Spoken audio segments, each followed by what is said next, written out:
नमस्कार। आप देख रहे हैं बिहार प्राइम न्यूज और मैं हूं आपका चंदन। 2 सितंबर 2025 की बिहार की सभी खबरें। सुप्रीम कोर्ट ने बिहार चुनाव 2025 के लिए मतदाता सूची में दावे और आपत्तियों की तारीख बढ़ाने से साफ इनकार कर दिया है। हालांकि अदालत ने चुनाव आयोग को निर्देश दिया है कि पैरालीगल वॉलंटियर्स की तैनाती की जाए ताकि ग्रामीण स्तर पर मतदाताओं को आसानी हो सके। पटना में राहुल गांधी और तेजस्वी यादव की वोटर अधिकार यात्रा का समापन गांधी मैदान में हुआ। राहुल गांधी ने इस मौके पर बड़ा बयान देते हुए कहा कि वे वोट चोरी पर जल्द ही हाइड्रोजन बम जैसा खुलासा करेंगे। शिक्षा के मोर्चे पर बिहार बोर्ड ने कक्षा 10 की छात्रवृत्ति पंजीकरण की अंतिम तिथि 15 सितंबर तक बढ़ा दी है। वहीं बीबीओएसआई की 12वीं बोर्ड परीक्षा अब सितंबर में आयोजित होगी और पहले जारी एडमिट कार्ड ही मान्य रहेंगे। बिहार सरकार ने लोगों की जमीन संबंधी दिक्कतों को दूर करने के लिए राजस्व महाअभियान की शुरुआत की है। इस अभियान के तहत कोई भी व्यक्ति अपने खाता नंबर या नाम में सुधार आसानी से बिहार भूमि पोर्टल पर कर सकता है। प्रशासनिक स्तर पर बड़ा बदलाव हुआ है। प्रत्यय अमृत ने 1 सितंबर को बिहार के नए मुख्य सचिव का पदभार संभाल लिया है। रोजगार के क्षेत्र में भी अच्छी खबर है। बीएसएससी ने ग्रेजुएट लेवल भर्ती 2025 के लिए 1481 पदों की घोषणा की है। आवेदन 17 सितंबर तक किए जा सकते हैं। वहीं बीपीएसएससी ने असिस्टेंट एजुकेशन डेवलपमेंट ऑफिसर यानी एडीओ के 935 पदों के लिए प्रक्रिया शुरू कर दी है। आवेदन 26 सितंबर तक चलेंगे।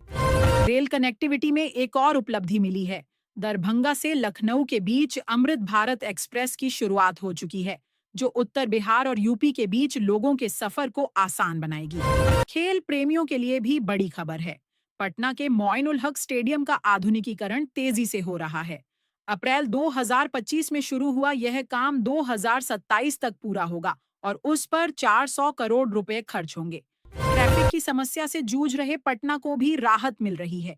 लोकनायक गंगा पथ का तीसरा चरण दीघा से देडरगंज तक चालू हो चुका है, जिससे ट्रैफिक जाम में काफी कमी आएगी। सीतामढ़ी के पुनौरा धाम में माता जानकी जन्मस्थली पर 882 करोड़ रुपए की लागत से भव्य मंदिर और तीर्थ क्षेत्र का पुनर्विकास किया जा रहा है।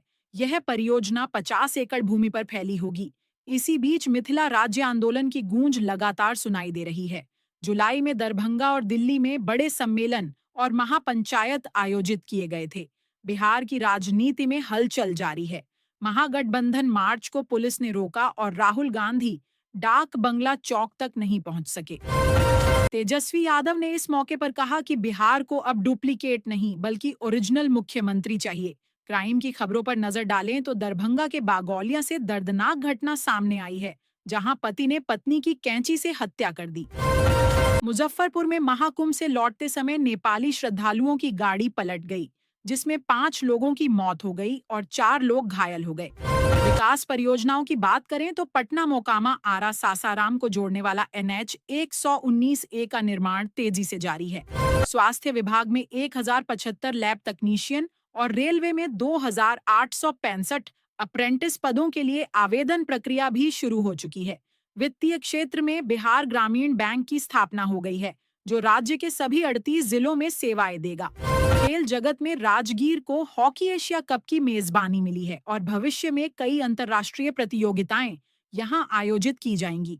सरकार बीसीसीआई और बीसीए के साथ साझेदारी में स्टेडियम और खिलाड़ियों के विकास पर जोर दे रही है।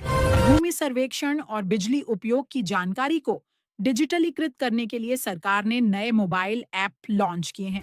रोजगार मेलों का आयोजन लगातार जारी है। बेगूसराय में हाल ही में एम्प्लॉयमेंट फेयर हुआ, जिसमें 10वीं और 12वीं पास युवाओं को नौकरी के अवसर दिए गए। भूमि सर्वे की धीमी गति को लेकर सरकार ने अधिकारियों को सख्त निर्देश दिए हैं। इधर पटना के जक्कनपुर में दिन दहाड़े गोलीकांड हुआ, जिसमें एक व्यक्ति की मौत हो गई।